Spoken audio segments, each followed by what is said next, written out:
Welcome, guys, to our first co-hosted episode of Mythos for the Soul. My name is Miranda, and here with me is... My name is Luis, and the purpose of our podcast is sharing myths from ancient civilizations and contributing to the spread of distinct beliefs.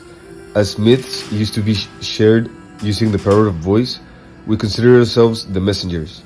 We also want to spread knowledge in a fun and engaging way. Now that we have introduced ourselves a bit, today's episode will be focused on the Roman goddess Venus, who was seen as the guardian of Pompeii. Before discussing the importance of Venus and how she was seen by others, Luis, can you give us a brief intro to what Pompeii was? Sure, Miranda. Pompeii was located in Campania, in central Italy. It was a vibrant and prosperous city, characterized by being a commercial hub before Mount Vesuvius erupted in 79 AD, and covered the city in ash and volcanic debris. As we can all guess, this city has become a point of interest for archaeological reasons. Many people wonder what were the remains. So by putting those pieces together, they try to understand how Pompeians used to live back then.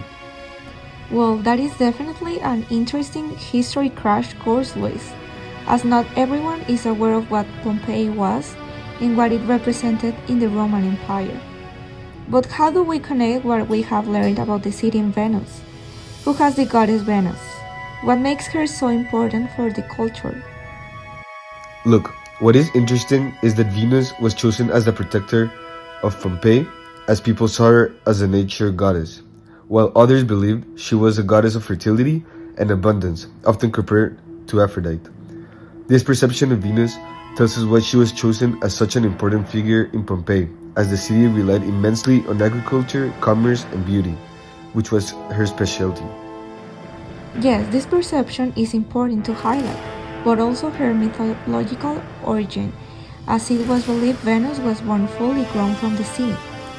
According to the myth, Venus's father Uranus was castrated by Saturn, and when the blood fell into the sea and mixed with the foam, Venus was born.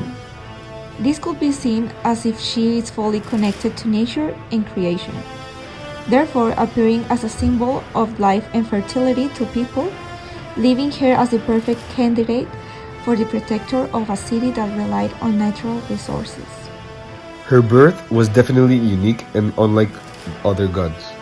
Through chaos, nature, and water, she was brought to life instead of having a traditional family line. This is what explains why she was seen as a powerful source of abundance that can influence both nature and the destiny of human beings. Exactly. She wasn't just seen as an abstract goddess. She was present constantly in the lives of people in Pompeii. The people worshipped her so much that they had a local version of her called Venus Pompeiana.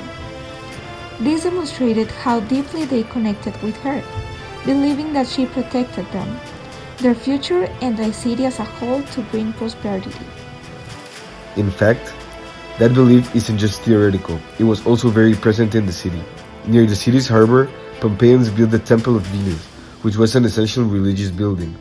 That specific location has meaning due to her connection with nature, protection, and fertility, since she was born from the sea. People saw her more than a figure of protection. She was a divine mother to them. Her image was also present through art. She appeared in multiple frescoes and wall paintings that were located in public spaces, gardens, and homes throughout Pompeii. People placed her paintings in spaces where guests were welcomed, highlighting how Venus's image was used to invite good fortune and harmony in households. Many of the frescoes used powerful symbols to represent Venus. One of the most famous ones was Venus coming out of a shell, which illustrates her birth from the sea. The shell was a symbol of creation and protection, especially for this city that was highly dependent on sea life and trade. Another symbol that was associated with Venus was a rose.